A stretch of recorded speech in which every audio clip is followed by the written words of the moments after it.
A very good morning and welcome to all this course of microwave engineering. So as discussed in our earlier lecture, we have gone through the basic entities in the Smith chart and we explored the Smith chart in detail theoretically. Okay. So I will revise the concept which we learned in our previous lecture because those concepts are required to be utilized now in this tutorial, because in this lecture or tutorial we are going to solve example on Smith chart for the impedance matching problem using lumped elements. Okay, so as discussed earlier, we have shown you the different parts of the Smith chart. So what the Smith chart consists of, how to indicate the resistance circles, the conductance circles, and the imaginary part, that is the reactance and susceptances. Okay, so all the theoretical understanding and the background which is needed to understand the Smith chart in detail was discussed in our previous lecture. Now in this lecture, actually we are going to make use of paper Smith chart and we are going to exercise our hands-on practice of solving impedance matching problem using physical Smith chart. Okay, so this lecture we are going to solve a tutorial. We are going to see a tutorial in which we are going to make use of a paper Smith chart and we will show you how to make use of Smith chart and what are the different operations and how that can be performed on a physical paper Smith chart. And then we will see one of the example that we were just waiting for the long time to solve one of the lumped element matching circuit by using a Smith chart. Then we will solve that particular typical example of a impedance matching Smith chart, right? So let us go ahead. So first of all, on this particular slide, there is a downlink link provided for you people in order to download the soft copy of impedance and combined Smith chart. So here the link is mentioned over here. Now you can type this link in your browser. I hope that you people are using a desktop or laptop with you right now. What you are supposed to do is you go to this particular link, you type this link in a particular browser, and the browser will open you the resource folder. Okay, so there you will find the soft copy of impedance chart, that is a Z chart, and combined Smith chart, that is a ZY chart. Okay, and from there you can download the soft copy. Okay, so make sure that you download the soft copy from the given link and take the hard copy print of the Smith chart. Now make sure that you make ample amount of prints of both types of charts, that is a Z chart as well as ZY chart. Okay, and one such Z and ZY chart we will require in this particular exercise. Okay, so I hope that you can go to this particular link by typing it, or otherwise for a quick access what you can do is you can scan this QR code. When you scan this QR code, you will get automatically redirected to the same link. Okay, and from there individually you download the soft copies of Smith chart. Okay, so I request all of you students to go to this particular website, or by clicking this particular QR code you launch the browser and download the soft copies of Smith chart, both type of Smith chart, that is Z chart and ZY chart, and take ample number of copies, because every time when we solve a new example we will be solving every example on a new Smith chart. I request you people don't make use of same Smith chart to solve multiple Smith chart example in the same chart. Okay, it will create a confusion. So what I request you people is, when you download the copy and when you print the hard copies of the Smith chart, make sure that you will make it ample amount of copies, and we will be following that we are going to make use of single Smith chart hard copy paper for illustrating single example, and keep this practice, because if you combine multiple examples in the same Smith chart, later on you will get confused and you will not come to know what we have solved. Okay, so I request you people that every example need to be solved on a separate Smith chart. let it be a Z chart or it could be a ZY chart. Okay. So the instructions are as follows, as I already explained. Open the above link in a browser and download the soft copy of Z chart and ZY chart. Okay. And when you download it, the copies of Z chart and ZY chart, take enough printouts of both charts. Please remember, we do require both charts, Z chart as well as ZY chart. ZY charts we are going to make especially use when we design lumped element circuit. Okay. So we will make use of ZY chart when we solve example of lumped element impedance matching circuit. Okay. And we will also make use of a Z chart, that is an impedance chart, as well as ZY chart, that can be both can be used to solve typical example of stub element matching circuit, or it is also known as a distributed element matching circuit. Okay. So keep a practice of using single separate Smith chart for each example illustration. Okay. So these are the common instructions, please remember. Okay. Here it is mentioned that especially when we want to solve lumped element matching circuit using a Smith chart, we are going to make use of a ZY chart. Okay. Please remember that we can make use of a Z chart also in order to solve lumped element matching circuit, but that technique I will show you later on. Okay. So please follow this instruction, follow this QR code or this link, go to this link, download the soft copies of chart, get the enough hard copy prints, and come back again over here, and then we will be solving our Smith chart operation and a typical example of impedance matching circuit, right? So I hope that you people have visited this particular link and downloaded the soft copies, and right now I hope that you people have the hard copy available with you for this impedance and admittance charts. Okay, so directly I hope that you have the hard copies available. Now let us go ahead to illustrate the operation that we are going to perform in a Smith chart. So first of all, I will show you the different types of operation to be done in an actual physical Smith chart. Okay, and there afterwards we will solve one typical example of impedance matching circuit using lumped element, right? Now study of Smith chart. Now for this, here there are the different operations that I will be illustrating you in this particular lecture. Okay, so first of all, what is the difference between Z chart and ZY chart? So I will show you right now. Okay, so I will open a Z chart, right? I will minimize it so that you can observe over here. Now this is a typical impedance chart look likes. Okay, so this is a typical impedance Smith chart.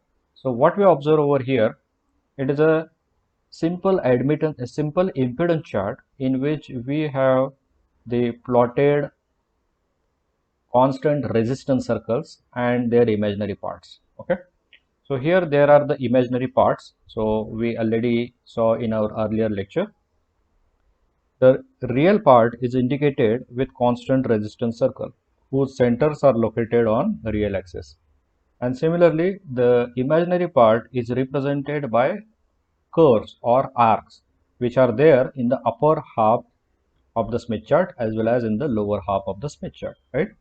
So if the reactance is positive, it is to be found in the upper half of the Smith chart. Okay, so if the imaginary part of the impedance is positive, then we call it as an inductive reactance, and it is plotted in the upper half of the Smith chart as per the sign convention, right? And similarly, if the reactance is negative, which indicates capacitive reactance, so it can be found on the lower half of the Smith chart by some of the R. Okay, so this is a simple Smith chart which is right now in front of you. It is a Z chart. It is also known as a Z chart or simply impedance chart. Now below that, what you see is a radially scaled parameters. Okay, so this scale is useful whenever we are going to plot a particular point into the Smith chart, and whenever we want to take readings from the Smith chart, especially when we deal with reflection coefficient, okay, and the magnitude and standing wave ratio. So the example we will illustrate you in a very short time. Okay, so this is how a simple Smith chart, Z Smith chart will look like. Now let us say how the ZY chart look like. Okay, now this is a ZY chart, or it is also known as a combined Smith chart. If we visualize, there is a very less difference between the ZY chart and Z chart. But here, additionally, we will get a set of blue circles. So if you visualize it carefully, yeah, I will maximize. Now here you visualize there are two different colored circles, set of colored circles, red circles, okay, which are originating from the left hand side and they are growing as we go on a left hand side, okay, and there is also set of a blue circles, okay. Now these blue circles are nothing but a conductance circle, okay. So when we have a set of resistance circles indicated with red colors, and when we have a set of blue circles which are representing conductance circles together inside a Smith chart along with their imaginary parts. We already know the imaginary part of resistance is a reactance, and similarly the imaginary part of admittance is the susceptance. So if the conductance circles as well as the resistance circles are plotted together along with their imaginary part in the same Smith chart, then that particular Smith chart we call it as a combined Smith chart or ZY Smith chart. Now please remember that as we discussed already, this particular combined Smith chart we are going to typically use to solve lumped element matching circuit especially, right? Then rest of the thing as the radial scale parameters and all those things, those are same, okay. Now also the radial scale which indicates wavelength towards generator, wavelength towards load, so those terminologies we are going to explain in a very short time now. So all the scales which are there on the outer boundary are similar to Z chart, okay. So there is a only simple difference between the Z chart and the ZY chart is the Z chart only includes impedance part, okay. On the other hand, the ZY chart will include impedance as well as admittance. That's why it is called as a ZY chart, okay. So that is a simple difference between the Z chart and the ZY chart, okay. Now let us go ahead and study the Smith chart scales, okay. So for illustration purpose, I will open the Smith chart. Let us say I will open the Z chart only.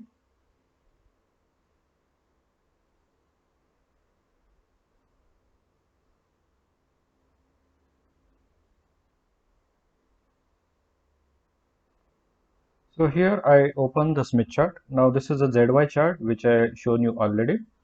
Now let us perform the operation which I mentioned in the slideshow. Okay. Now here let us study the Smith chart scale. First is a wavelength towards generator, or in short it is also known as a WTG. WTG stands for wavelength towards generator. It is a measurement scale. Now I will show you this scale over here. Now this is a complete Smith chart over here. Now I am taking the example of ZY chart. I will zoom it so that you can visualize that particular scale that we are talking about. That is wavelength towards generator. Okay. So I maximized the chart. Now you can visualize where is the scale of wavelength towards generator.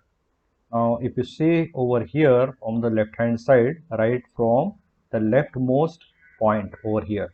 Now here, see there is a written wavelength toward generator scale. It starts from left hand side over here with a marking 0 over.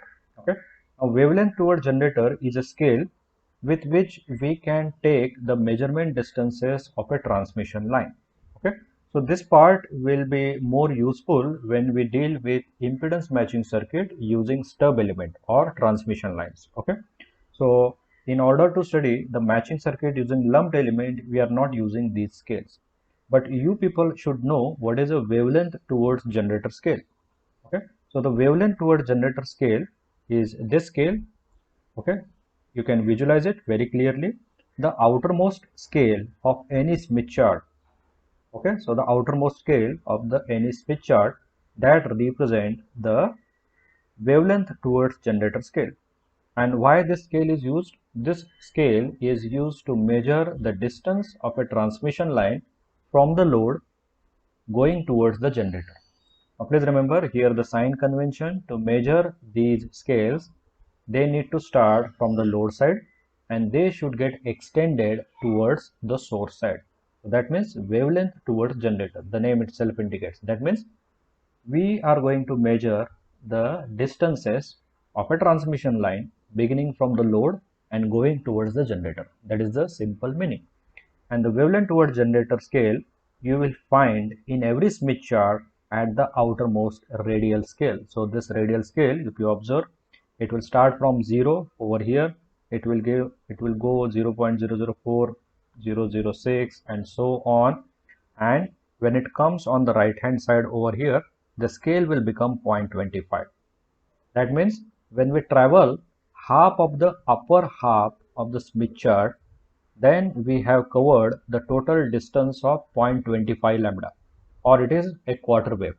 Okay, and when we go beyond 0.25, it will increase 0.26, 0.27, 0.28 and so on, and always when we make a complete rotation along the periphery of the Smith chart, it will become 0.5 over here, right?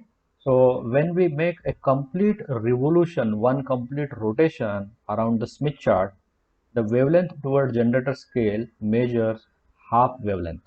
Okay, and when you travel half of the distance, either upper half or the lower half of the Smith chart, the distance is lambda by 4, or it is a quarter wave, and the complete tracing of the Smith chart will always result a distance of lambda by 2. Okay, on the similar basis, when we take the measurement of the transmission line beginning from the generator and going to the load, so that scale we used to call it as a wavelength towards load, and that scale is the next scale to the wavelength towards generator. Okay, so the outermost scale here you saw. Okay, so the next scale, radial scale, which is inside of the wavelength towards generator, we call it as a wavelength towards load.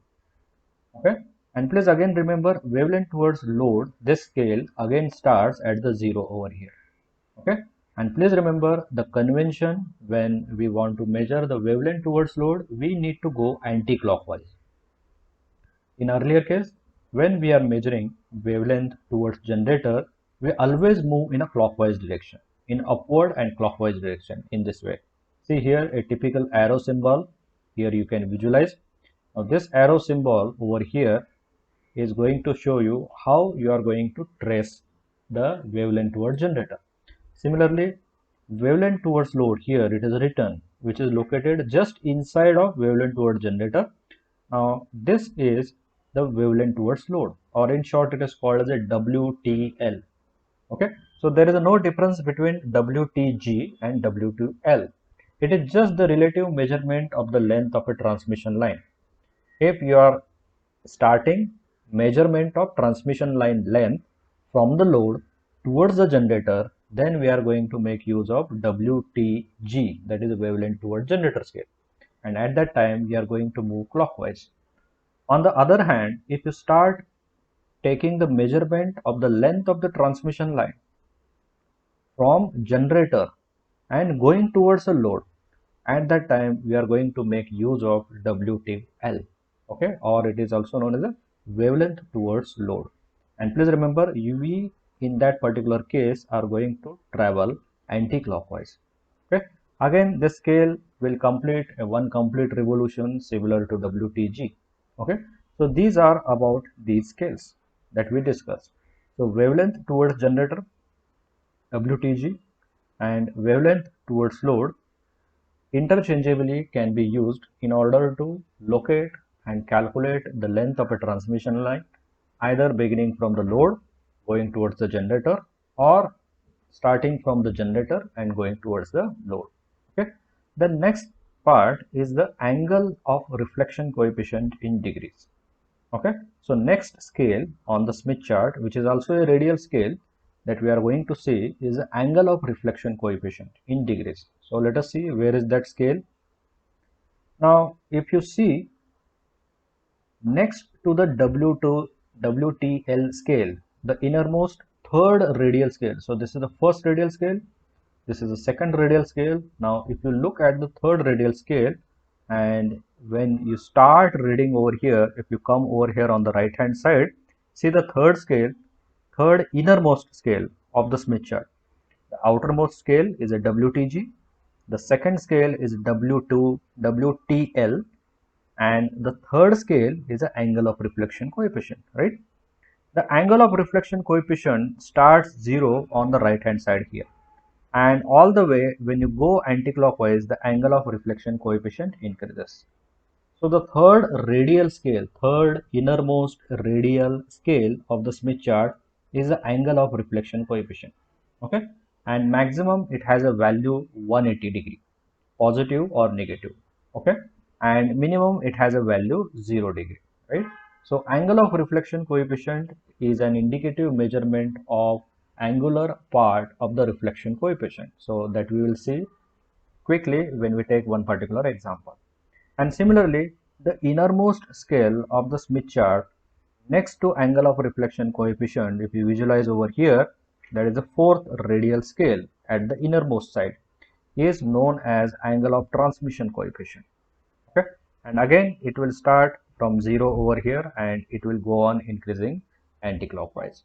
So angle of reflection coefficient and angle of transmission coefficient, these are the radial scale located at the innermost of the Smith chart.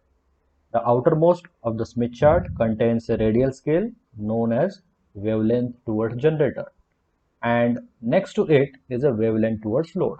Just right now we saw.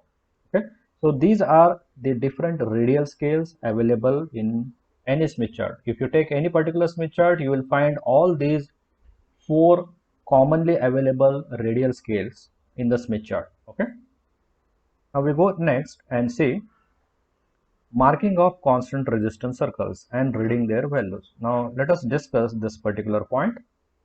Now we are talking about the operation on the Smith chart, right? So how to mark a constant resistance circle and how to read the value of constant resistance circle. Now let us come back to that diagram again. Now here, this is a ZY chart as we already discussed. It contains constant resistance circles as well as constant conductance circles and their imaginary parts.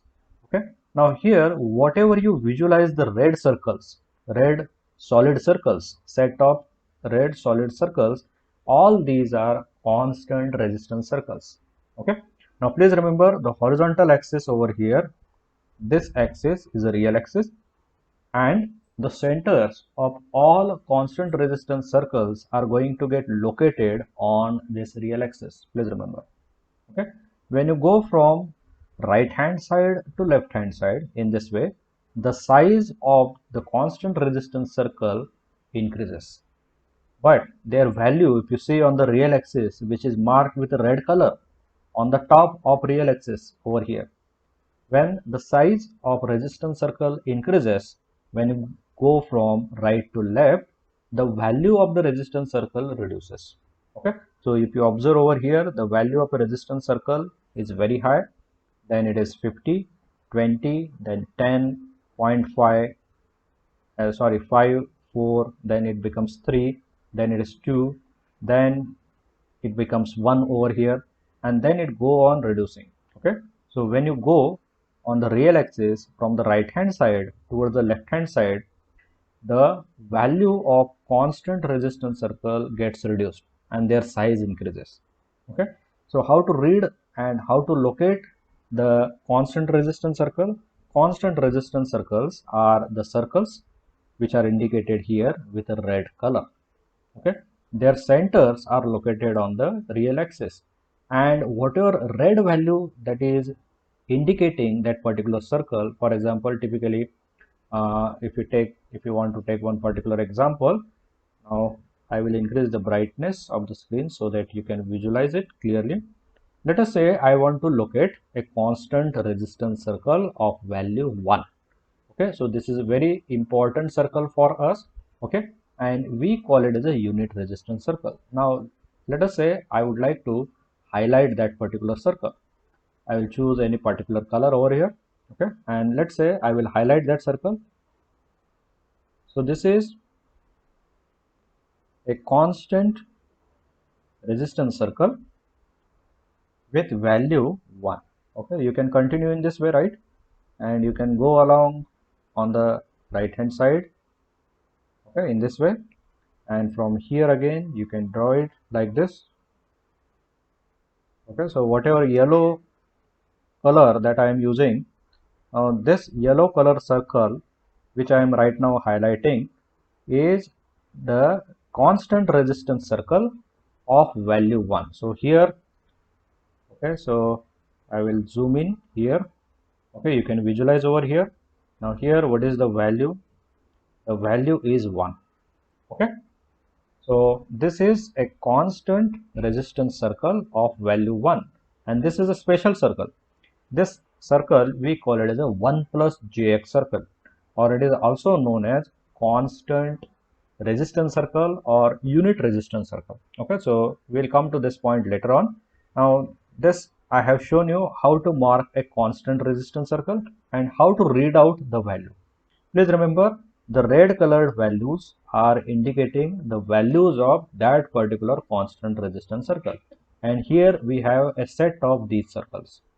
Okay, so when you go on increasing the value of resistance circle, the circle will become smaller and smaller. Okay, so this is just I have shown you the example of how to locate a constant resistance circle on the Smith chart and how to read out the value of that resistance circle. Okay, now let us go ahead and let us see what is the next part. The next part over here is marking the constant conductance circle and reading their values. Now let us discuss this point, how to mark a constant conductance circle on ZY chart and how to read the value. Again, we will come back to the Smith chart, right? Please make sure that whenever you are visualizing this video and whenever you deal with this particular part of the video, make sure that you have increased the brightness level of your computer so that you can visualize it clearly. Okay, when I select a particular graph, it will become highlighted slightly, okay, and it will dim the screen brightness. So for that you need to increase the brightness level so that you can visualize it clearly, whatever operation that I will be showing. Okay, so next is how to locate the conductance circle. Okay, so here first of all I will explain you where is the conductance circle. The conductance circles are nothing but the blue circles. You can visualize over here there is also a set of blue circles. They are originating from the left hand side and going long away on the right hand side. Okay, so when we go from left hand side to right hand side, the value of the conductance circle is also reducing, right? And where are the values? See here, I will zoom it out for you. Now these blue circles, you can visualize the set of blue circles. Okay, they are starting from this point. Okay, so the blue values over here, which is denoted at the bottom of a real axis, they are indicating the values of constant conductance circles. Okay, so 50, 20, 10, 5, 4, 3, 1, and so on, right? So how to locate a particular conductance circle? Let me show you. Okay, so what I will do is I will draw a unit conductance circle, okay, and I will highlight it. So I will increase the brightness so that we can visualize it. Okay, so here a common one, here you can note the value. Okay, so here where is the blue value having a value 1. Now that particular circle is this circle, right? So I want to highlight this particular circle. Okay, so let us highlight this.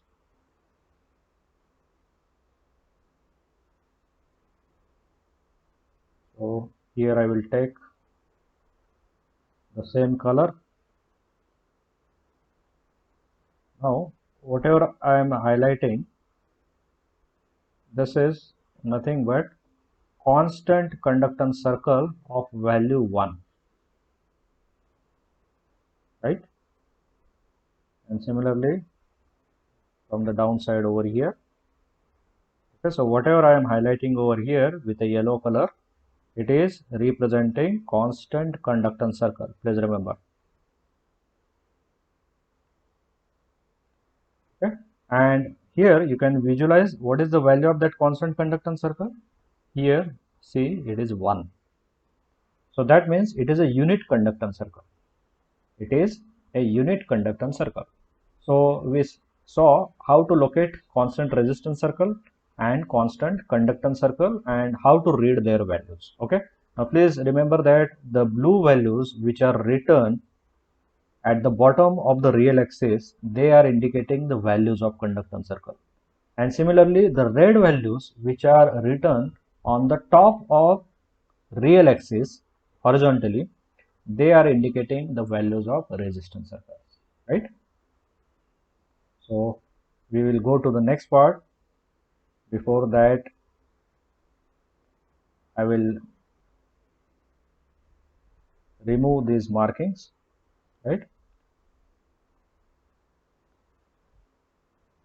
And I will reduce the brightness level.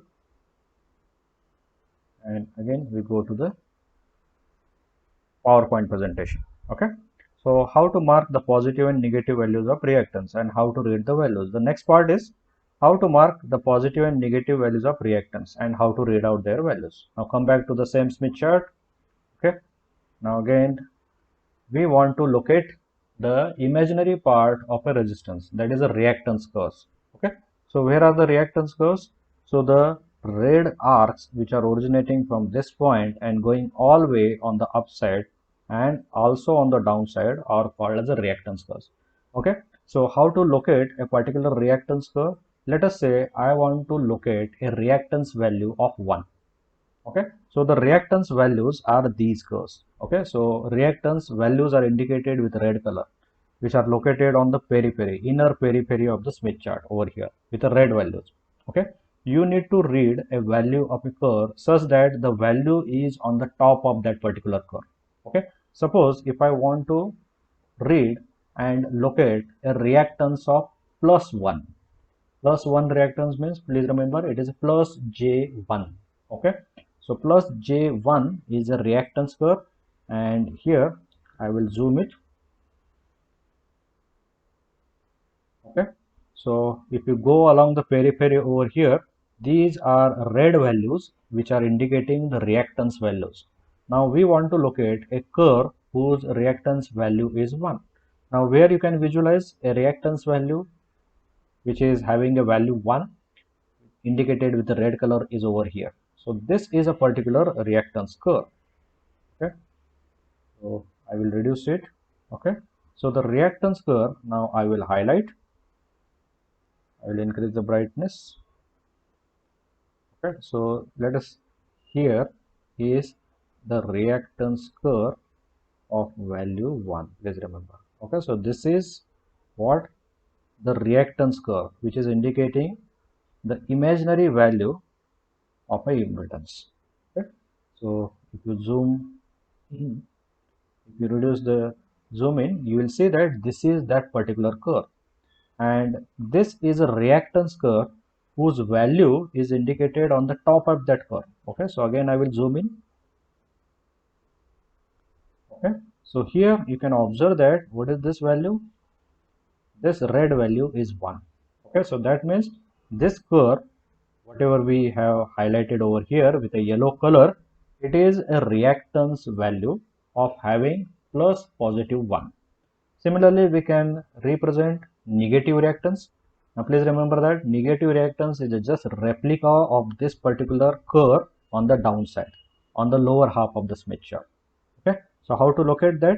Again I will take, right, see this curve, you can trace along with me.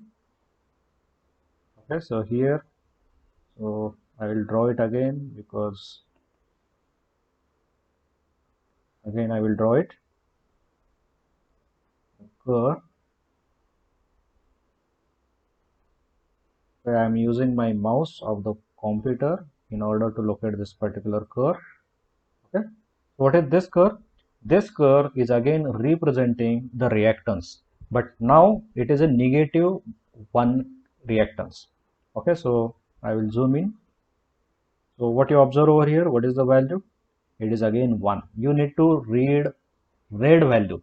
Red value indicates reactance on the outer periphery, right?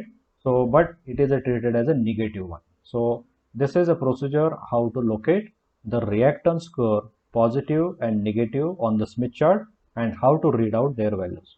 Please make sure that whenever you want to locate reactance or susceptance curve, always you are going to read a value which is located on the top of that particular arc or curve, okay, which is very important.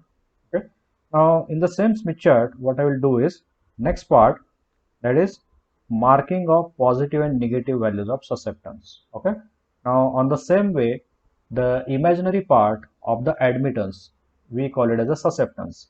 So I will show you now how to locate a susceptance arc on the Smith chart and how to read out their values, right? Again, take the same Smith chart.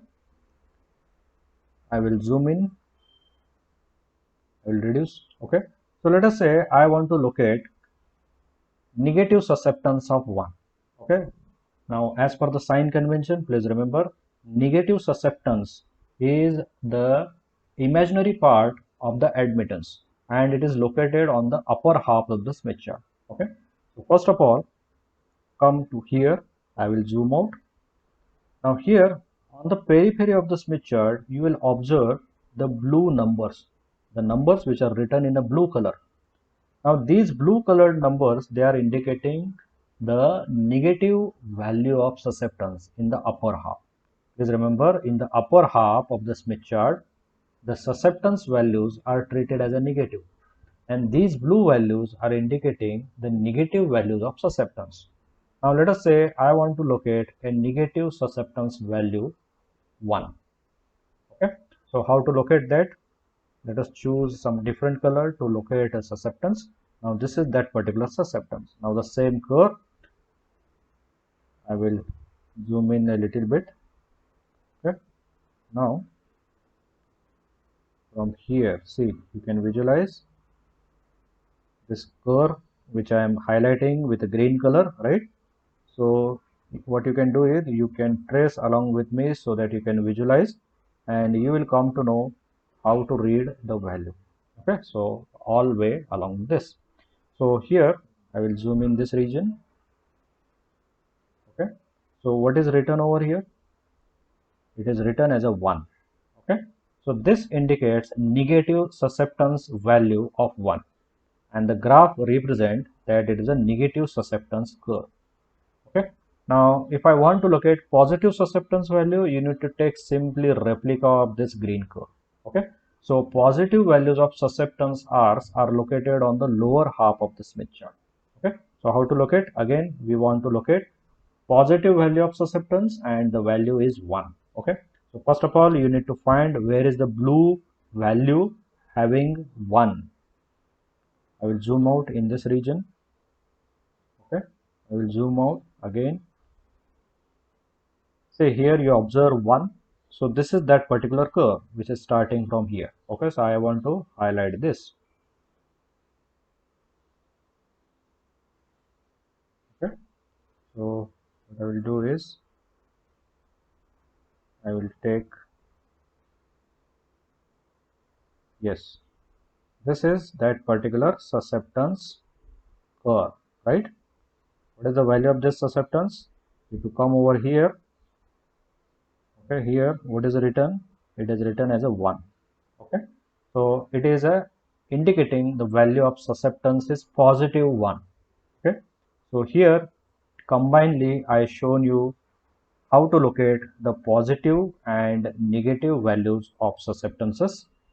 Okay, and as well as positive and negative values of reactances. Okay, so the reactances are shown with a yellow color and the susceptances are shown with a green color. Okay, so here we understood how to locate the positive and negative values of reactance and positive and negative values of susceptance.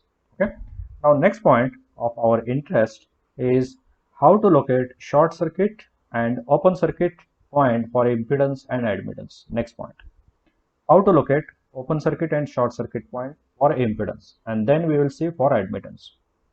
Again, come back to this point. I will increase the brightness. Now here, first of all, you need to say where the impedance will become maximum. The impedance will become maximum when the resistance will become maximum. Now we know that resistance circles are located along real axis. The resistance value go on increasing when we come across this particular point. So here I will denote a point. Okay? So I will select some different color and I will increase the thickness so that we can mark a point. So this particular point over here. Okay? So this particular point which I mark with the black color, this is representing the open circuit condition. This is indicating what? Open O circuit. Okay. This is open circuit for impedance, that is Z. Okay. So this point is representing open circuit condition for the impedance because the value of resistance is very high. Now please always remember that here the wavelength towards generator value is 0.25. Okay. And similarly, where to locate the impedance short circuit point, you can go directly opposite on the real axis. Okay. And again, I will locate a point.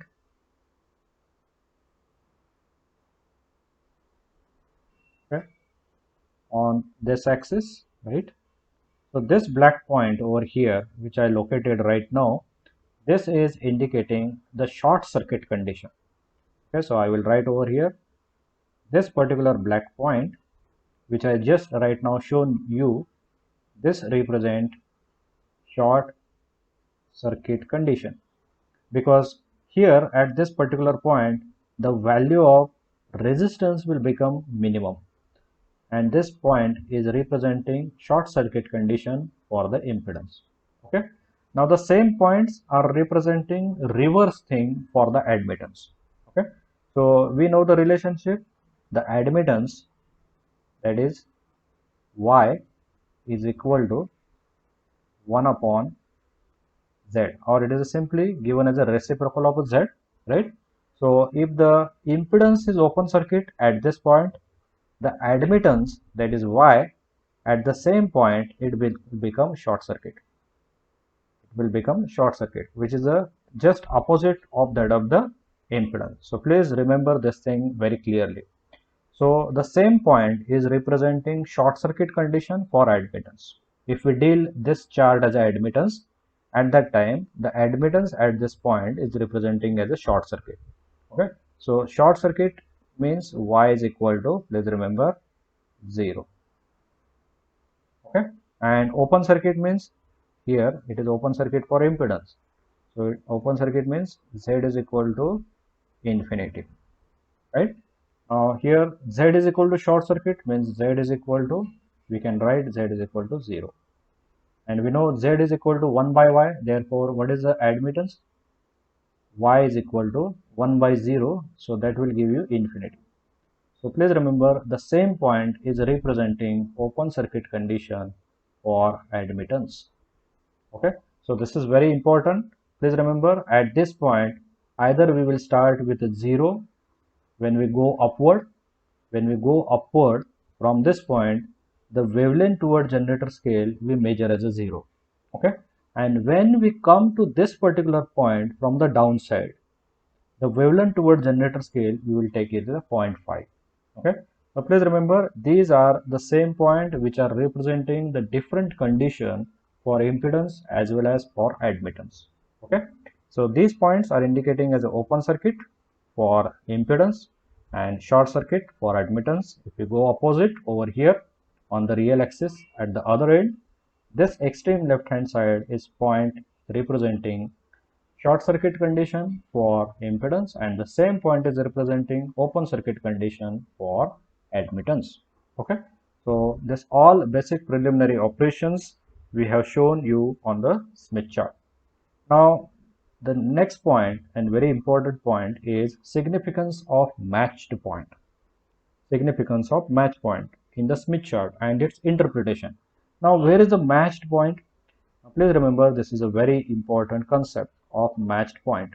Okay, so matched point always represent in the Smith chart the center. So here I will highlight.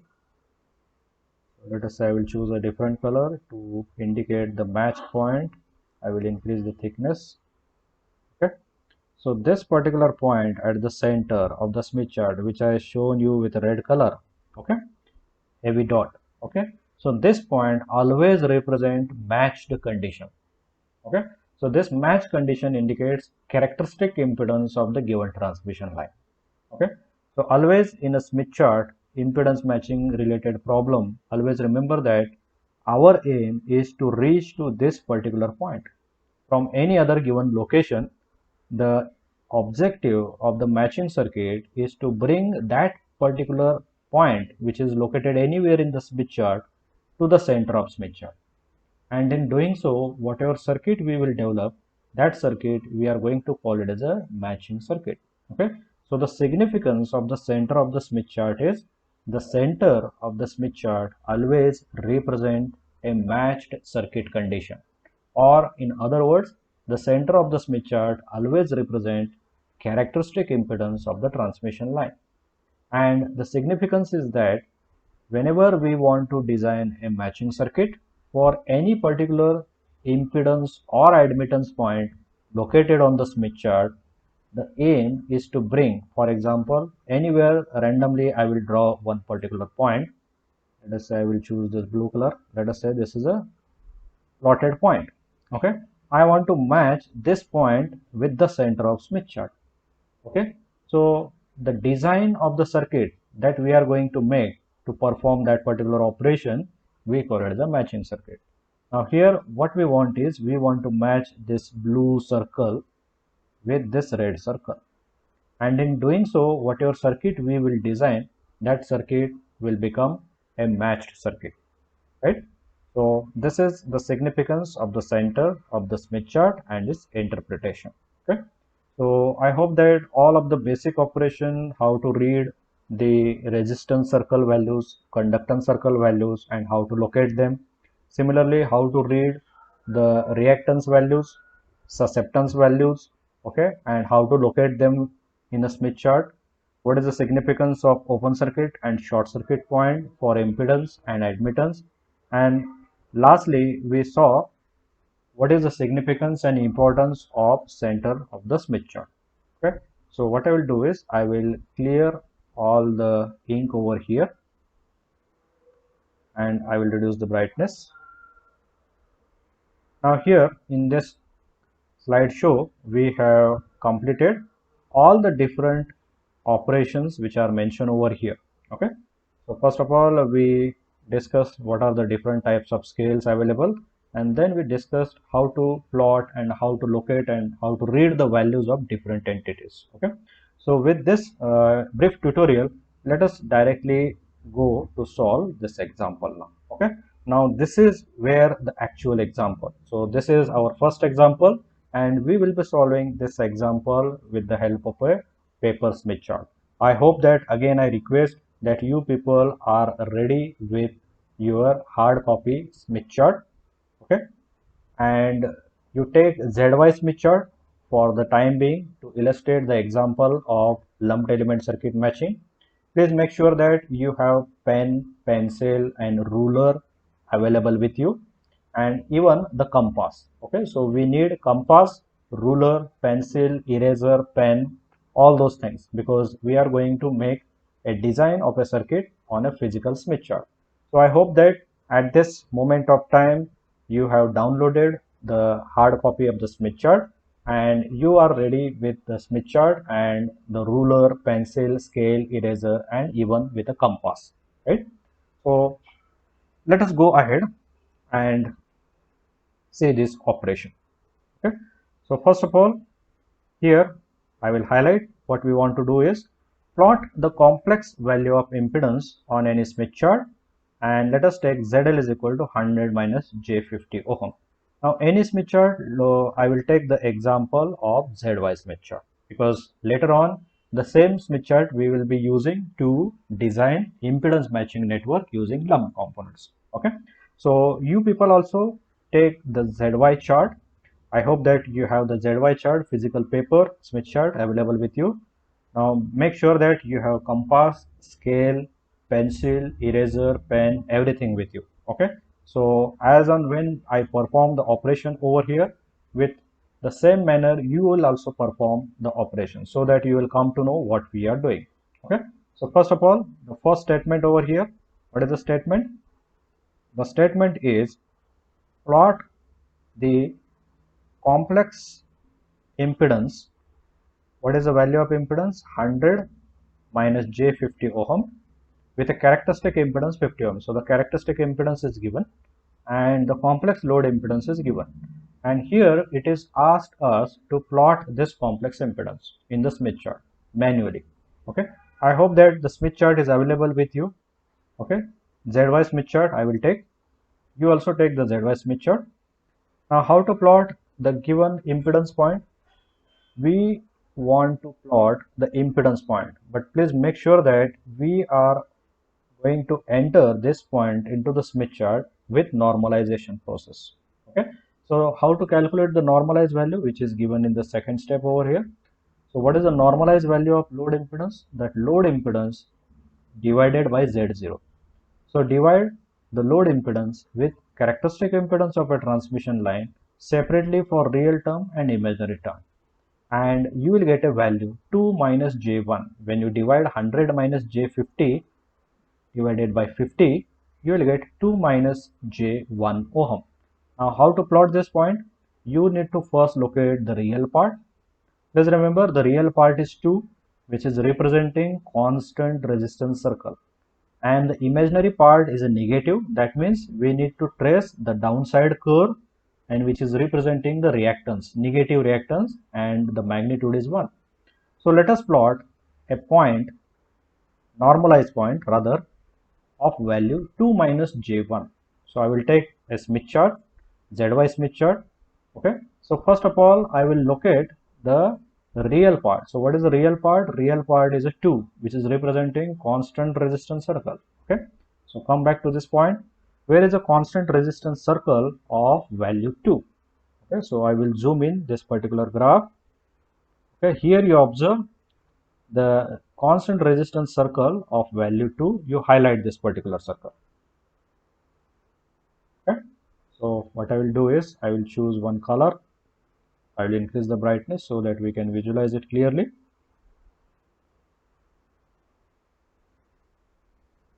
Okay, let us select this yellow color, and this is that particular circle. What I am representing is a real part of that complex impedance 2. Okay, in this way, and it will go along this way, upside. Okay, so this is just I am going to highlight up to this much part only. Okay, and what is the next part over here? The next part is the imaginary part is minus j1.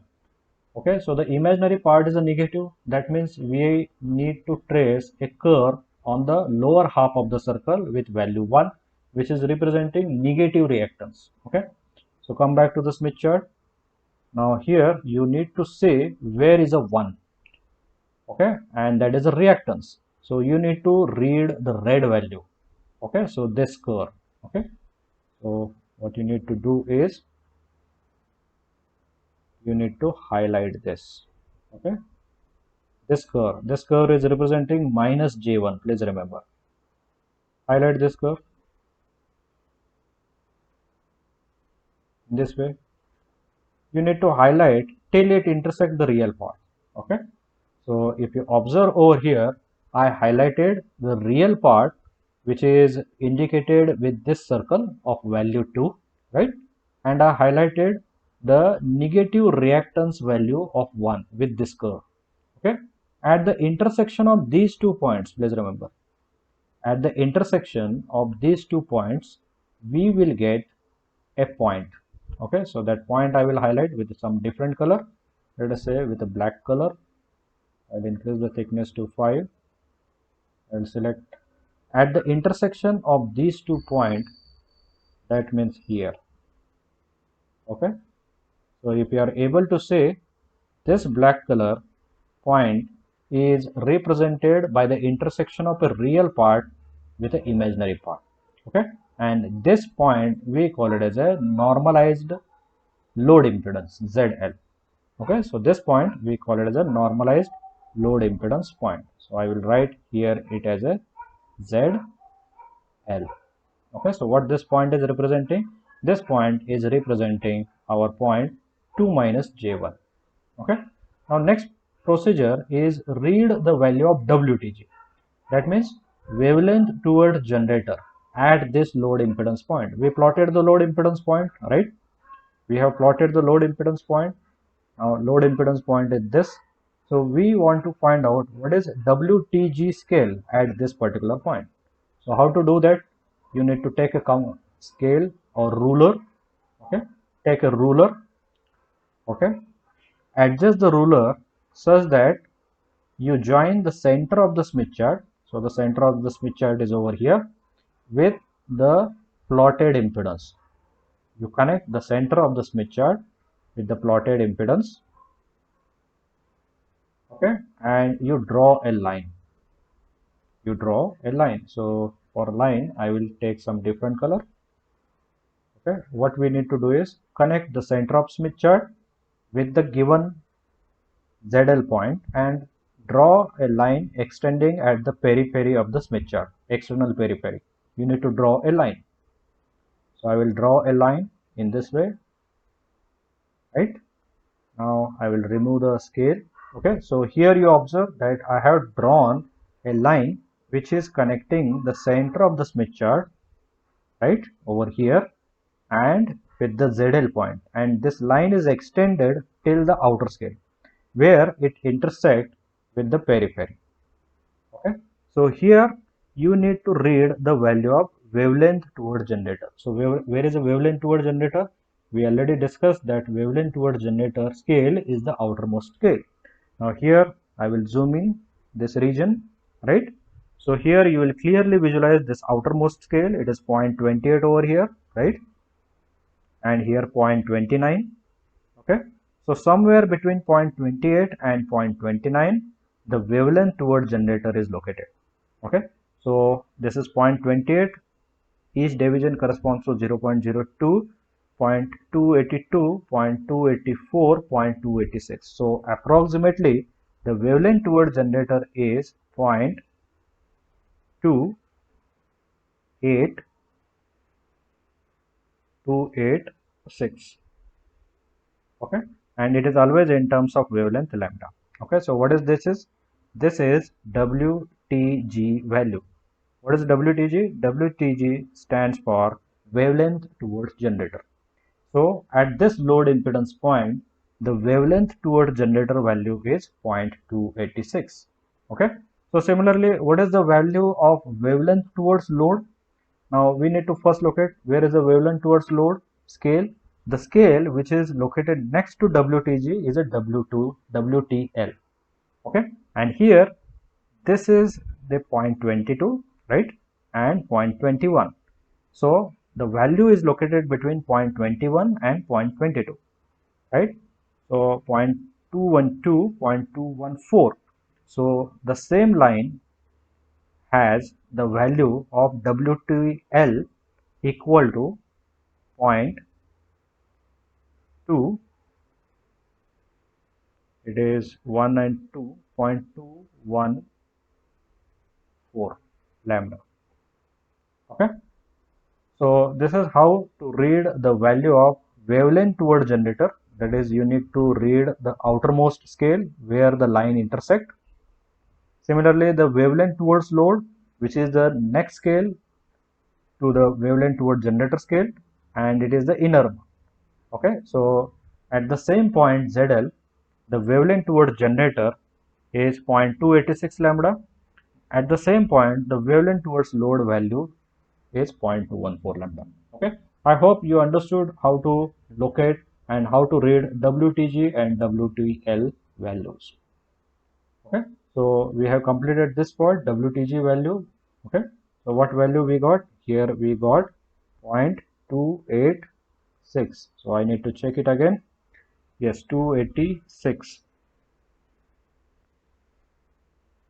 Yes, correct, 0.286 lambda. Okay, I will write over here. Okay, and similarly, what value of wavelength towards load we got? It is 0.214 lambda, right? Approximately. So when you do with your Smith chart, you will get nearly these around the same values. Okay, so your reading may get a little bit lesser or greater than this, but your reading should get approximately the same values. Okay, so small variation in the values that you are going to get when you physically solve your Smith chart are also acceptable. Okay, so let us go ahead. Now, next point is to find the magnitude and angle of reflection coefficient for the impedance. Okay. Now, at the given impedance, we are asked to find what is the magnitude and angle of reflection coefficient. Now, let us see how to do that. Where is your ZL point? Now, here, here I want to zoom. So, this is a ZL point. Okay. Now, at this load impedance, we want to calculate what is the magnitude of reflection coefficient and what is the value of angle of the reflection coefficient. Okay, so angle of the reflection coefficient can be found by directly reading the third innermost scale, radial scale of the Smith chart. So zoom in over here. Now here what I want is I want to zoom in over here. So here you can clearly visualize where to read the angle of reflection coefficient is the third innermost scale where the green line is intersecting. Okay, so the angle of reflection coefficient from here it goes to negative, right? So here we need to read that particular value. Okay, so where it is located. So this is the first, second and third innermost scale. Now we need to look for this value and this value. In between our green line is intersecting. Okay, so it is 20. And how many divisions are there between minus 20 and minus 30 when we go radially like this? 1, 2, 3, 4 and 5. Okay, so 5 means each division is indicating minus 2 degrees. Okay, so minus 22, minus 24, minus 26, minus 28 and minus 30. So here angle of a reflection coefficient, angle cone is equal to around how many divisions? See here it is minus 20, minus 22, minus 24, minus 26. The angle is minus 26 degrees, remember. So the angle of reflection coefficient is minus 26 degrees. How we read that scale? That scale is directly given and on the third innermost scale. Okay, so minus 26 degree is the angle.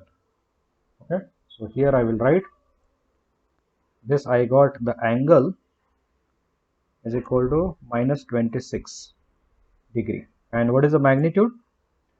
How to find the magnitude? The next is how to find the magnitude. Okay, so what you need to do is you take the scale,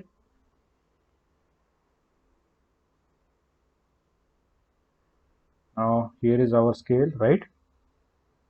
Zoom in so that we can visualize. I'm zooming in out. You need to measure the distance of this ZL point with the center of Smith chart by using a scale. Okay, so this scale is in centimeter. Okay, so measure the distance between center of Smith chart to that particular load impedance point ZL in centimeters. Okay, so here it is a half centimeter, 1, 2, 3, and it is 3.3. Okay, so 3.3 centimeter. Okay, you take this scale now. Remember that the distance is 3.3 centimeter. Make it horizontal now and come to the lower side. Bring this scale down. Now at the lower side of the Smith chart you will find one linear scale. Okay, now here you need to say the value of a reflection coefficient. Okay, the value of reflection coefficient E or I. So this particular value you need to find. Okay, so at the center you locate, make it perfect horizontal. Okay, and what value in centimeter we measured? The location of that point, that is ZL, with respect to center, that is 3.3 centimeter. So 3.3 centimeter you join at this particular center. So this is 1, 2, right, 3 and 3.3 somewhere here. So 1, 2, right, this is half, 1, 1.5, 2, 2.5 is 1, 2, 3 and 3.3 somewhere, right? And wherever it intersect over here, you need to read directly this particular value. Okay, so here, right, this value wherever it coincides. Okay, so this value is around 0.45. Okay, so starting with a 0, 0.1, 0.2, 0.3 and 0.4 around 0.45. So the magnitude of a reflection coefficient, that is gamma, is 0.45. So this is how to measure the magnitude of a reflection coefficient and the angular location in degree. Okay. Now, next point is to locate unit resistance circle. Locate unit resistance circle in the Smith chart. Okay. So this is our Smith chart, and I will remove the earlier markings. Okay. Now what I want is I want to locate unit resistance circle. Okay. So let us do it. Okay, so there is a better way. If you have a compass, you can better visualize it. What I will do is I will use the compass over here, right? And I will choose the radius of this compass such that it will give me unit resistance circle. Okay, and I will choose a different color, say unit resistance circle. I will choose a red color convention. Okay, and I will draw that unit resistance circle. You can also do with the help of compass if you have. Okay, and I will highlight it. Okay, so here I have highlighted a unit resistance circle, which is a thickened circle over here. Okay, so this is how you can locate 1 plus jx circle or unit resistance circle. Okay,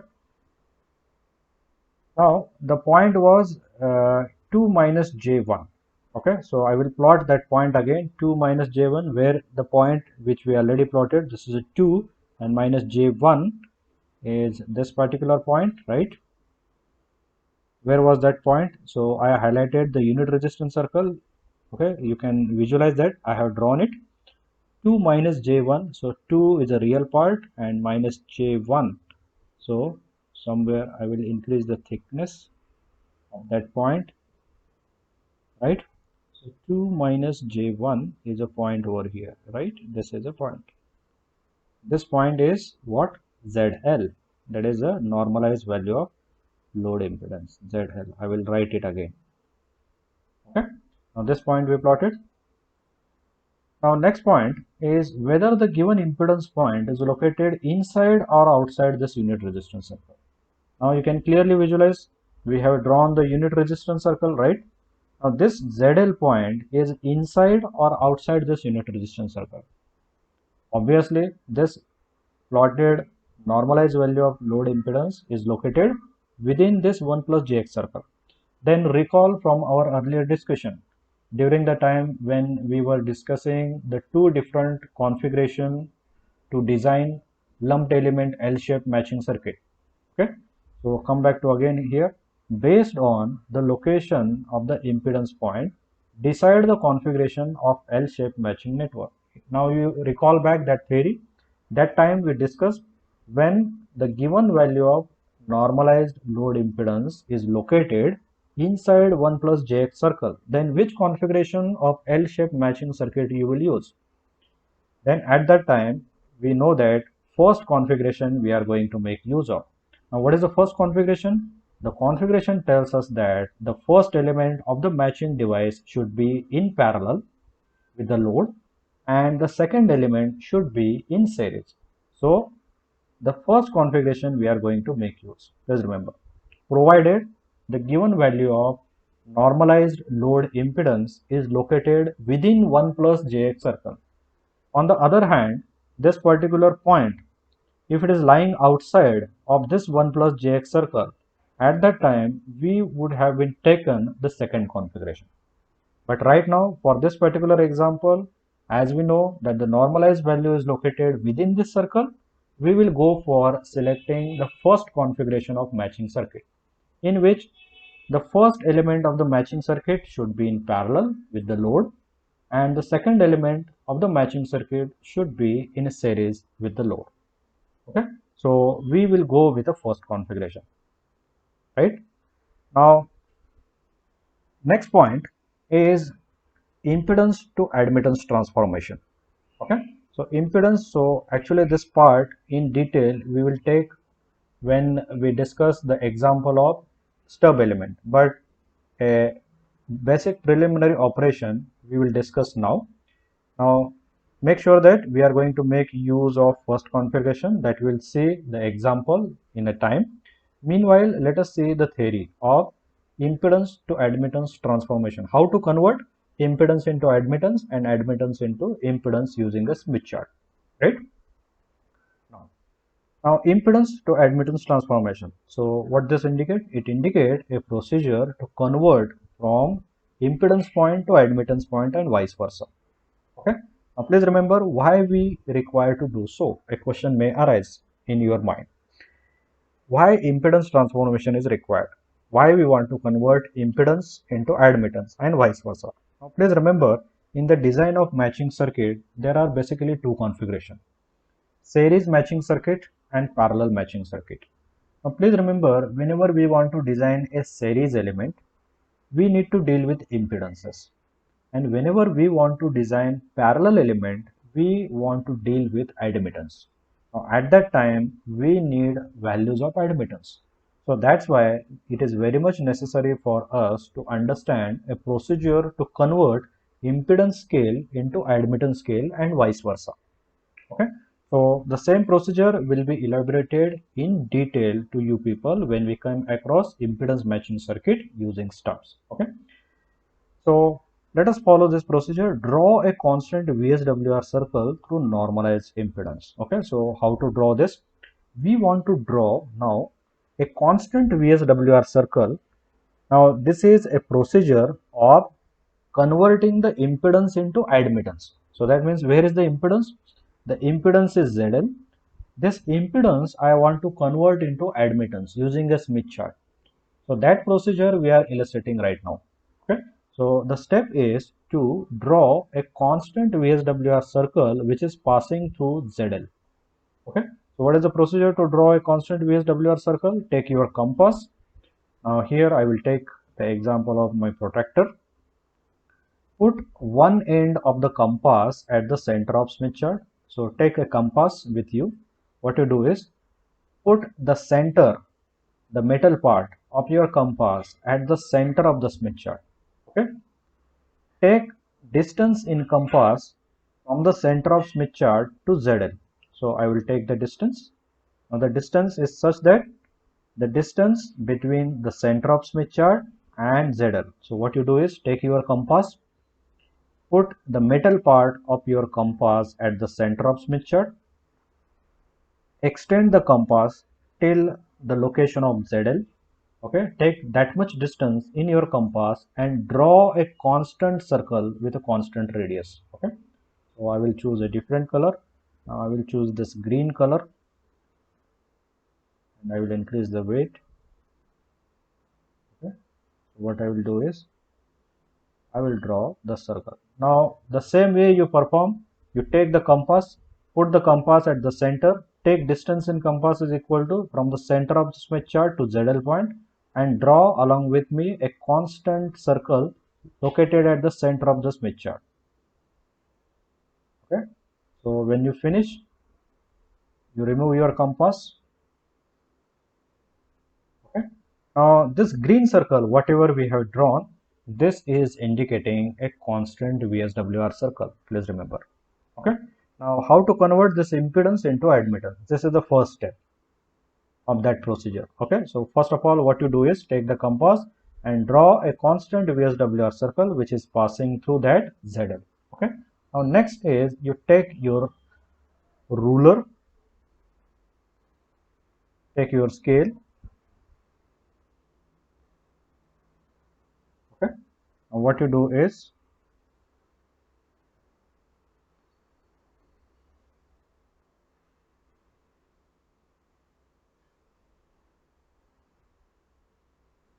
you move the scale such that you join the center of the Smith chart with ZL in this way, right? And draw a line. Now I will maximize now. Now see how I arrange the scale. The center of the Smith chart to ZL. Okay. The center of the Smith chart to ZL. You connect these 2 points with a scale and draw a straight line opposite on the other side of the VSWR circle. Right. So I will choose a color.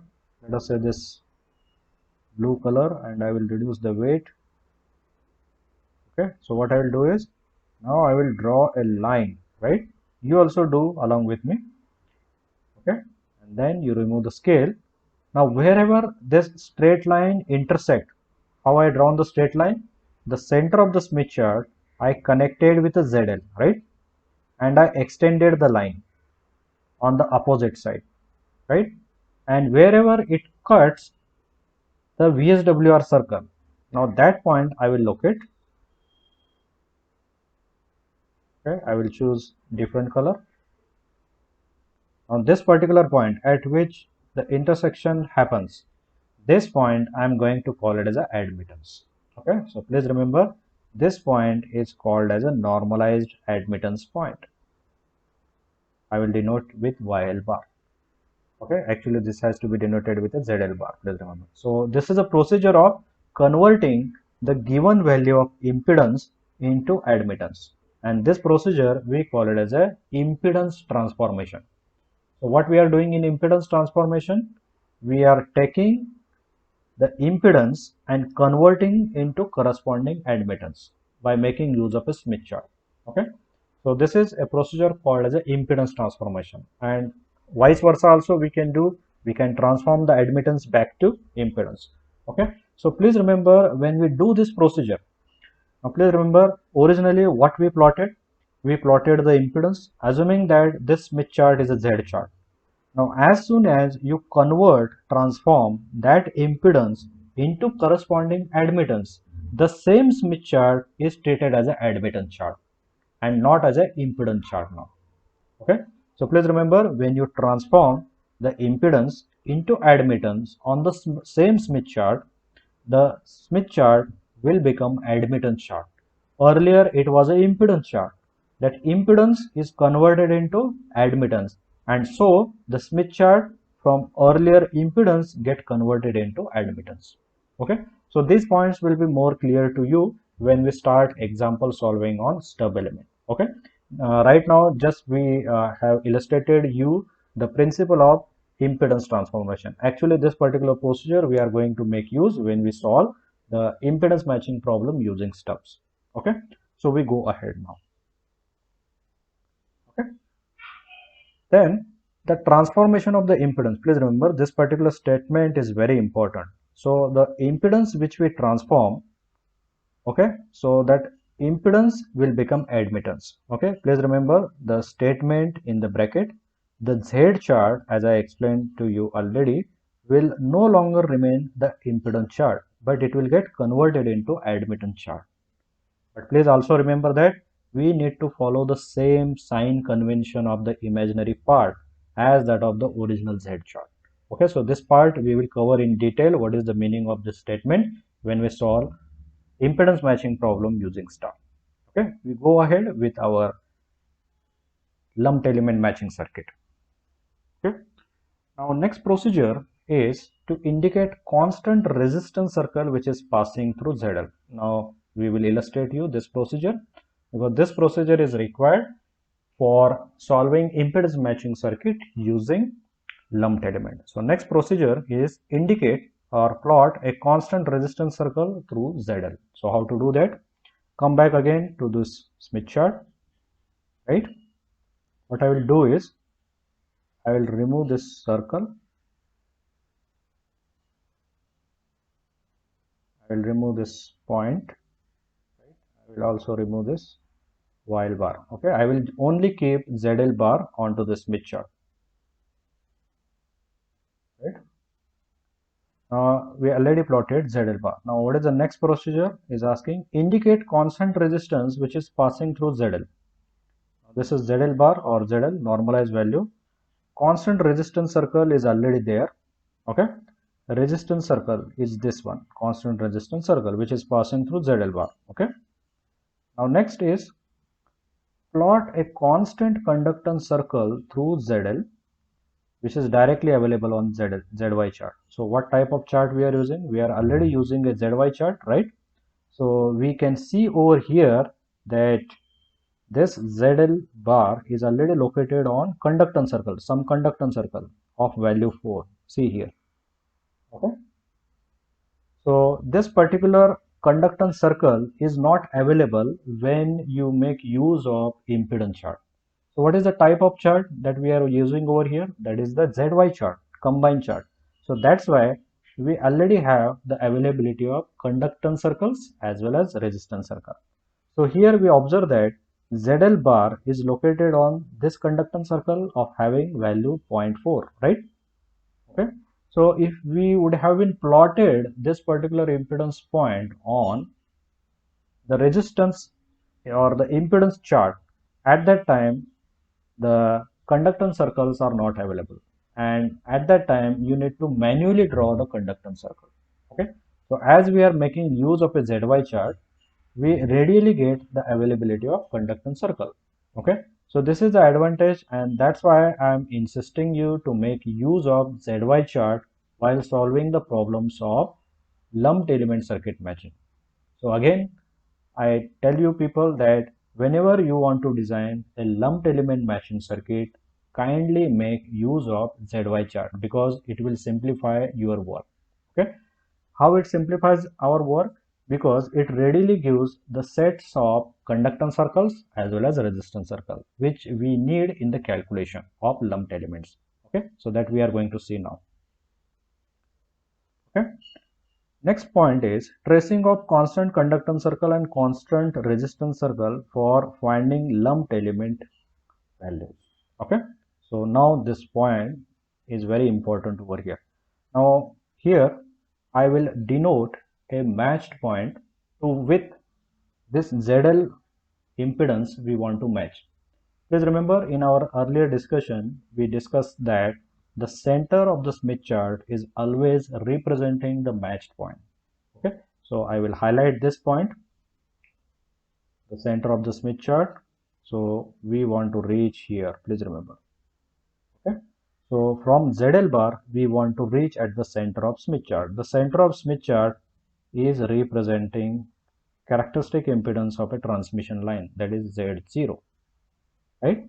So our aim is to take this ZL bar to this Z0, and in doing so whatever circuit that will result, that is we are going to call it as a lumped element circuit matching, right?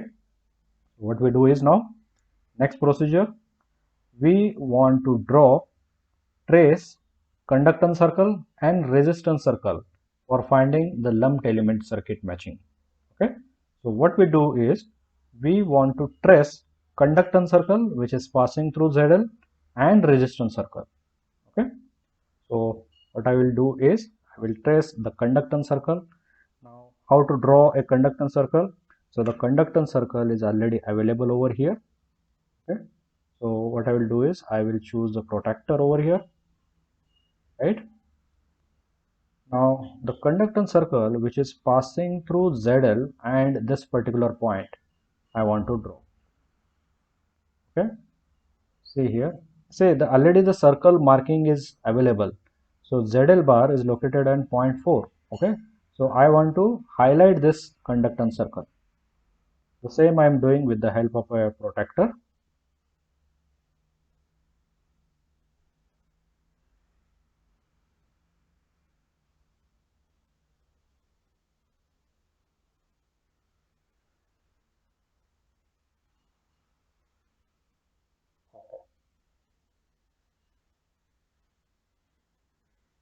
right?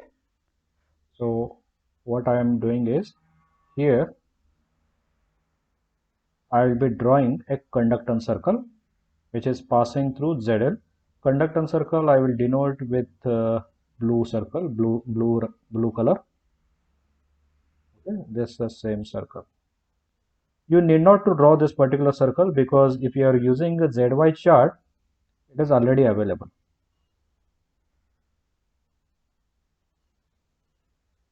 Okay, in this way you can draw it.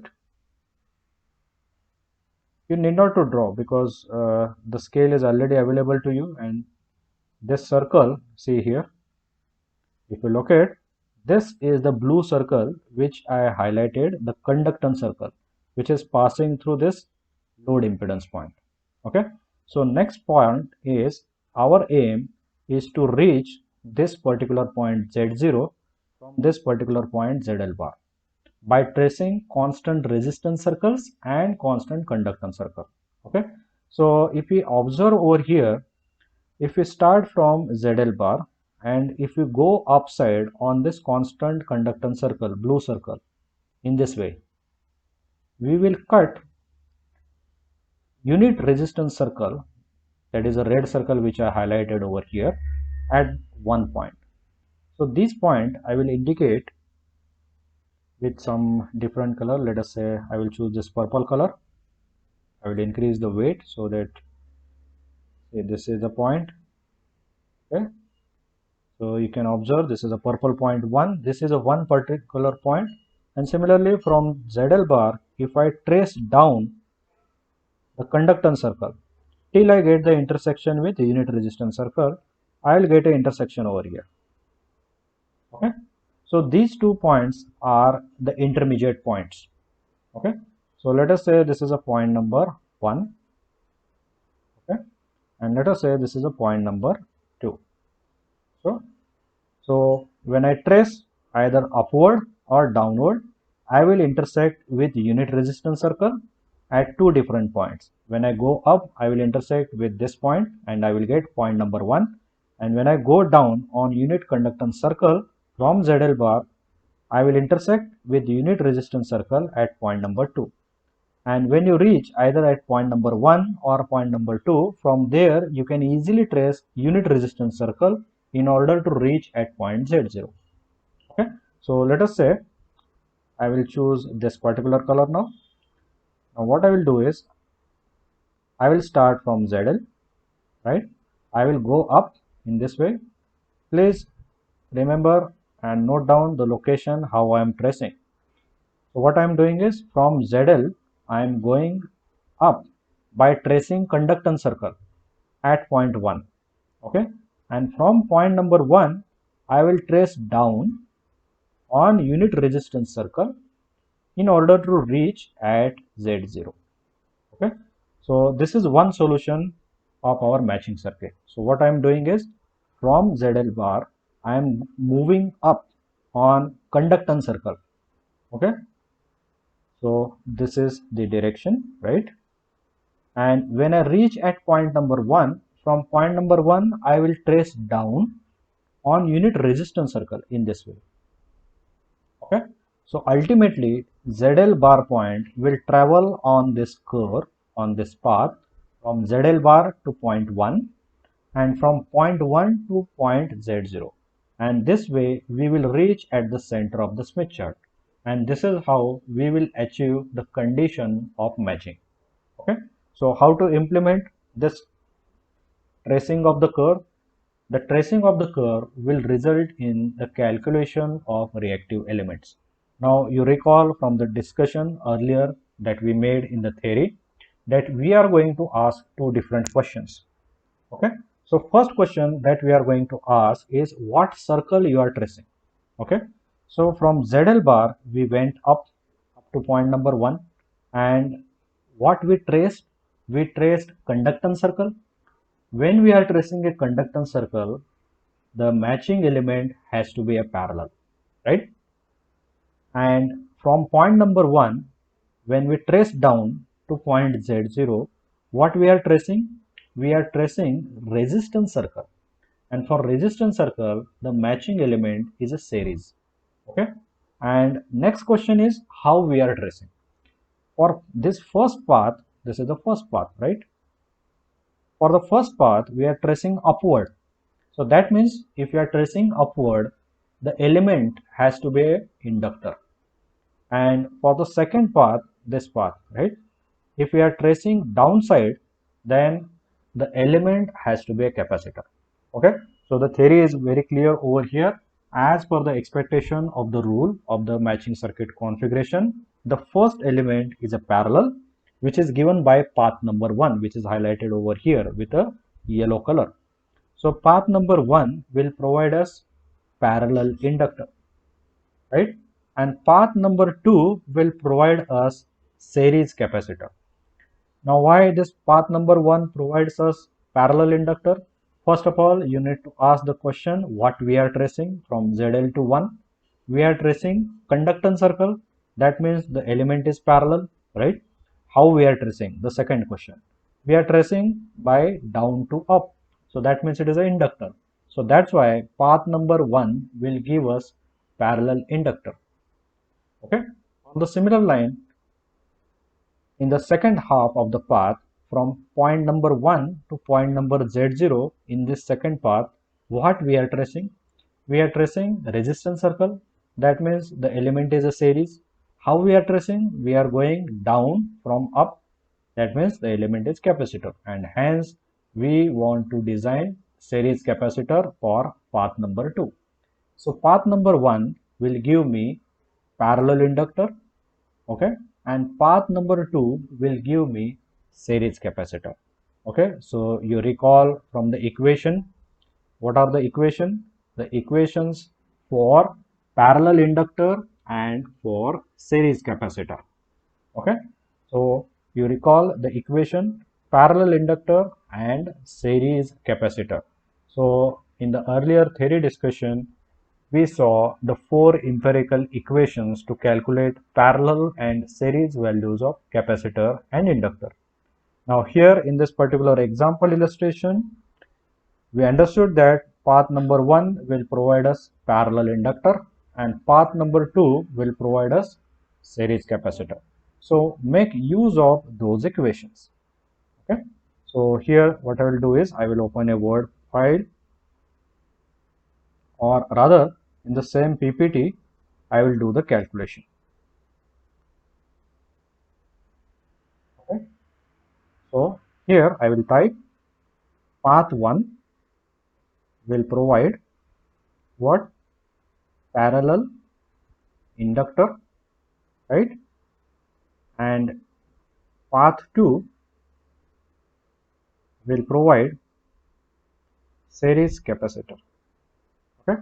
So you need to write equation, empirical equation to calculate parallel inductor and series capacitor. So first of all, we'll go step by step. Now, first of all, write down the empirical equation to calculate parallel inductor. What is the equation of parallel inductor? 1 upon j omega L is equal to j times. Okay. So when we are dealing with parallel, we need to deal with the susceptance. Okay. Susceptance at destination point, right, minus susceptance at start point. Okay. And what is the equation?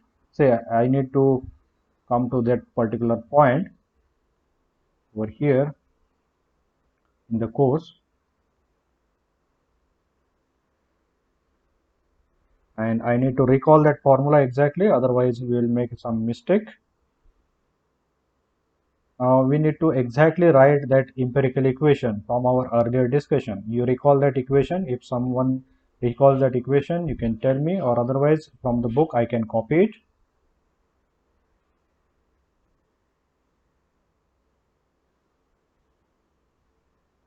So it is in transmission line chapter, right?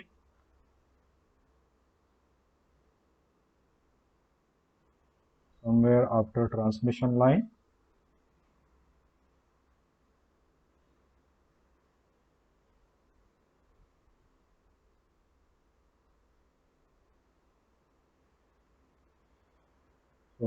one can rewrite the equation again. I'm scrolling it down in order to locate these empirical equation. We have that table, if you recall. Okay, so that table is somewhere here in my book. Just I am referring to my own book where the empirical equations are explained. Yes, somewhere here, right? Yes, this is that particular table. Okay, so if you recall back the this explanation we already have when we explained you the theory. So we want to write equation for inductor, parallel inductor. So what we wrote is 1 upon j omega L is equal to, we need to deal with the susceptances, right? So susceptance at destination minus susceptance at source multiplied by y0. Okay, so here multiplied by y0. Y0 is nothing but 1 upon z0, and z0 is given to us. So what is the value of z0? So z0 in the problem statement over here, if you recall, it is a 50 ohm. So we need to take 1 upon z0, that means 1 by 50. Okay, so what I will do is I will put the values in this particular equation, right? So 1 upon j omega L. So what I will do is the denominator imaginary part j I will take on the right hand side. When it goes to the right hand side, it will become j into j square, and j square we know that it is a minus. Okay, so 1 upon 2 pi. Okay, so 1 upon 2. So omega is 2 pi f. Okay, 2 pi into f, where f is a frequency. Okay, 2 pi f into L, right? So j I will take on this side, so it will become j square, right? I will write here j square into bracket same susceptance at destination point minus susceptance at start point. Okay, bracket complete, multiplied by y0 is 1 upon z0, and 1 upon z0 is 1 by 50, right?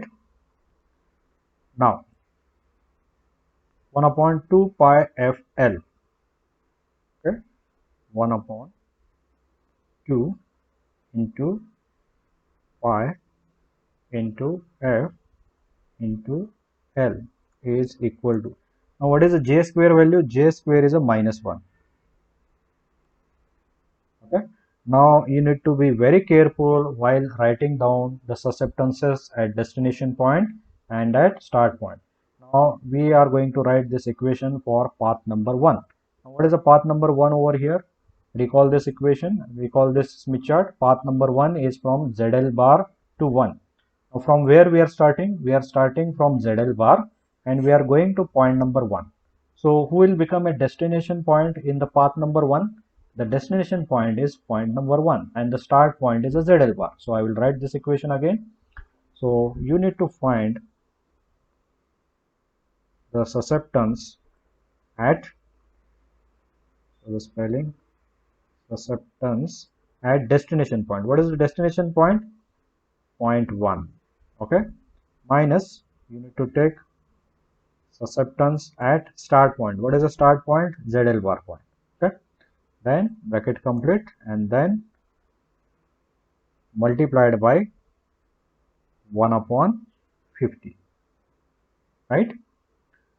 Then again you rewrite 1 upon 2 into pi into f into L is equal to minus 1, right, into bracket. Now you carefully measure how to measure the susceptance at point number 1. Now come back to the Smith chart. We want to find what is the susceptance at point number 1. Now how to find the susceptance at point number 1? Susceptance means imaginary part. Okay, so imaginary parts are from this line. Okay, so susceptance on the upper half, please remember where this point 1 is located. It is located in the upper half or lower half. It is located in the upper half of the Smith chart. That means it is a negative. We need to take the value negative. Okay, and what is the value of susceptance? You need to read the blue values over the periphery. Okay, so here I will highlight now. I will highlight the susceptance value with this green color. See this susceptance line, it is clearly visible. Yes, this way, this curve, this susceptance curve. And you need to always read the value above that curve. Okay, and what is the sign convention? The susceptance value on the upper half of the Smith chart are treated as a negative, right? Because the susceptances located in the upper half of the Smith chart, they are having negative polarity. So what is the value? 0.5, and the sign is negative. Okay, so this is how you need to read susceptance curve, right? So I will write over here. So what is the value of susceptance at point number 1? It is a negative, and the value is, what value we found over here? Is it 0.5? 0.5. Okay, minus. Okay, now again you need to find susceptance at second point, that is at a ZL bar. Again come back to the point. Okay, now we need to find what is the susceptance at this. Now first of all, you locate where this point is located. It is in the upper half of lower half. This ZL bar point is located in the lower half. That means susceptance values need to be taken as a positive. Okay, and look at that susceptance where it is located. See this curve.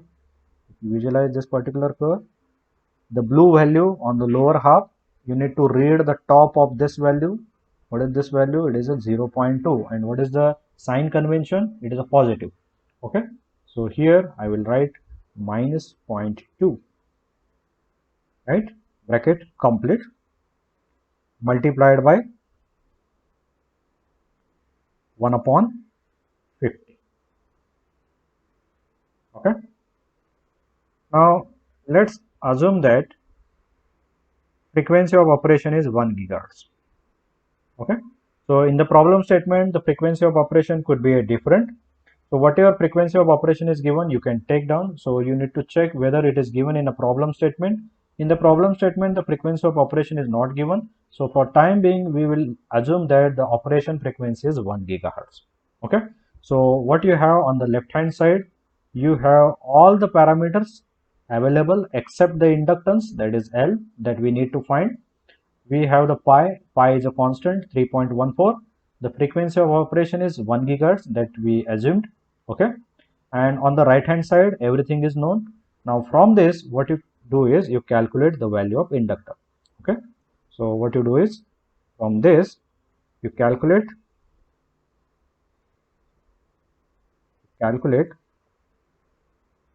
inductor and write the value of inductor, because on the left hand side the only unknown is the inductor. Okay, the same procedure we are going to do to find out the value of series capacitor. Okay, so you can do this calculation later on. So let us see how to calculate the series capacitor. Okay, so what is the series capacitor? When we trace a path from point number 1 to point number 2, we will result in getting a series capacitor. Now read down the value or the empirical equation to calculate the capacitor. So again come back to the book where the empirical equations are available. So how to calculate the value of series capacitor? Use this formula 1 upon j omega c. Here I will write. So for path number 2, 1 upon j omega c, where c is the capacitor, is equal to j times, it is a series. So when we are dealing with a series element, we need to take reactances. Reactance at destination point minus reactance at start point, multiplied by, what is the value? Most probably it is a Z0 because we deal with series, right? So this formula, series capacitor over here multiplied by Z0, right? So multiplied by Z0. Z0 is given, and what is the value of Z0? Z0 is a 50. Okay, so what I'll do is I will replace 1 divided by j. Now that j I will take on the right hand side, and omega I will write in terms of a 2 pi into f. Okay, 1 divided by 2 into pi, right, into f into c, right? Now j, if I take on this particular side, it will become j square, and directly I will write it is equal to minus 1. right, into bracket. I will write reactance at destination point. Now you need to say what is the destination point and start point for path number 2.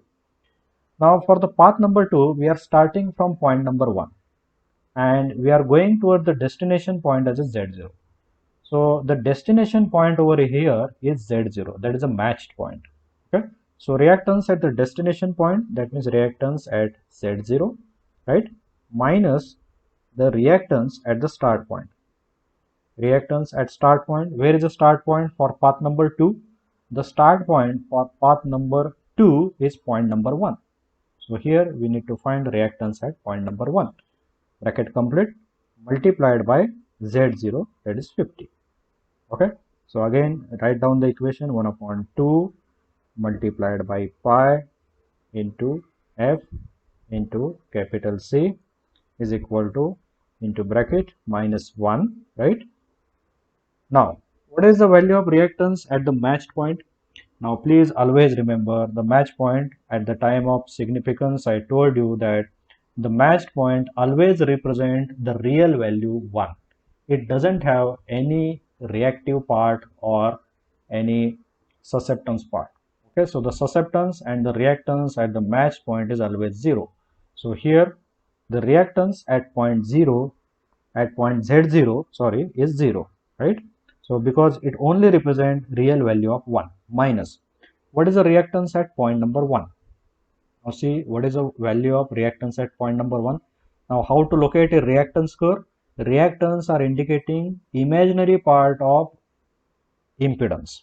Okay, so and the reactance are indicated in a red color numbers over here. So you need to trace a path for which the reactance for point number 1. So the point number 1 is over here. So you trace the reactance. So I will choose an orange color for this. Now the reactance is this one.